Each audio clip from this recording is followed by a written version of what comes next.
السلام علیکم دوستو۔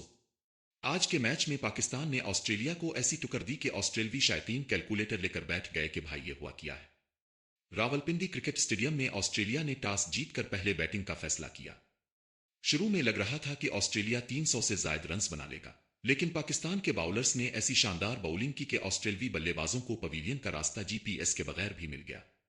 آسٹریلیا کے بلے باز کریز پر آتے رہے اور وکٹ دے کر واپس جاتے رہے۔ ایسا لگ رہا تھا جیسے کوئی حاضری لگا کر گھر جا رہا ہو۔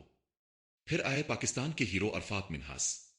بھائی نے ایسی باؤلنگ کی کہ آسٹریلوی بلے باز رات کو بھی ان کی باؤلنگ یاد کر کے ڈر جائیں گے۔ آسٹریلیا کی پوری ٹیم صرف 200 رنز پر آؤٹ ہو گئی۔ اب پاکستان کی بیٹنگ شروع ہوئی۔ پاکستانی شائقین کی حالت ہمیشہ کی طرح رولر کوسٹر جیسی تھی۔ پہلے اوور میں لگتا ہے ورلڈ کپ جیت جائیں گے اور اگلے اوور میں لگتا ہے ٹی وی توڑنا پڑے گا۔ بابر اعظم کریز پر آئے تو شائقین نے کہا اب سکون ہے، لیکن کرکٹ میں سکون اور پاکستان کا رشتہ ویسا ہی ہے جیسا موبائل کی بیٹری اور لوڈ شیڈنگ کا۔ بابر اعظم نے ذمہ داری سے بیٹنگ کی اور سکور بورڈ کو آگے بڑھایا۔ آسٹریلیا کے باؤلرز پوری کوشش کر رہے تھے، لیکن پاکستان کے بلے بازوں نے انہیں زیادہ موقع نہیں دیا۔ میچ آہستہ آہستہ پاکستان کی طرف جھکتا گیا۔ پھر وہ لمحہ آیا جس کا سب کو انتظار تھا۔ پاکستان کو جیت کے لیے چند رنز درکار تھے اور اسٹرائک پر عرفات منہاس موجود تھے۔ اور پھر بوم، چھکا۔ عرفات منہاس نے ایسا چھکا مارا کہ گیند بھی سوچ رہی ہوگی بھائی مجھے واپس اسٹیڈیم جانا ہے یا ویزا لگوانا ہے۔ پاکستان نے میچ 5 وکٹوں سے جیت لیا۔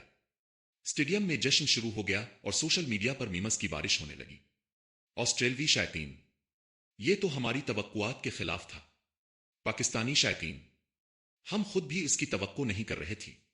اور دوستو سب سے مزے کی بات یہ ہے کہ عرفات منہاس نے صرف وکٹیں ہی نہیں لیں بلکہ جیت دلانے والا چھکا بھی مارا۔ یعنی بندہ باؤلنگ بھی کرے، بیٹنگ بھی کرے اور میچ بھی جتوائے۔ کرکٹ کی زبان میں اسے کہتے ہیں فل پیسہ وصول پرفارمنس۔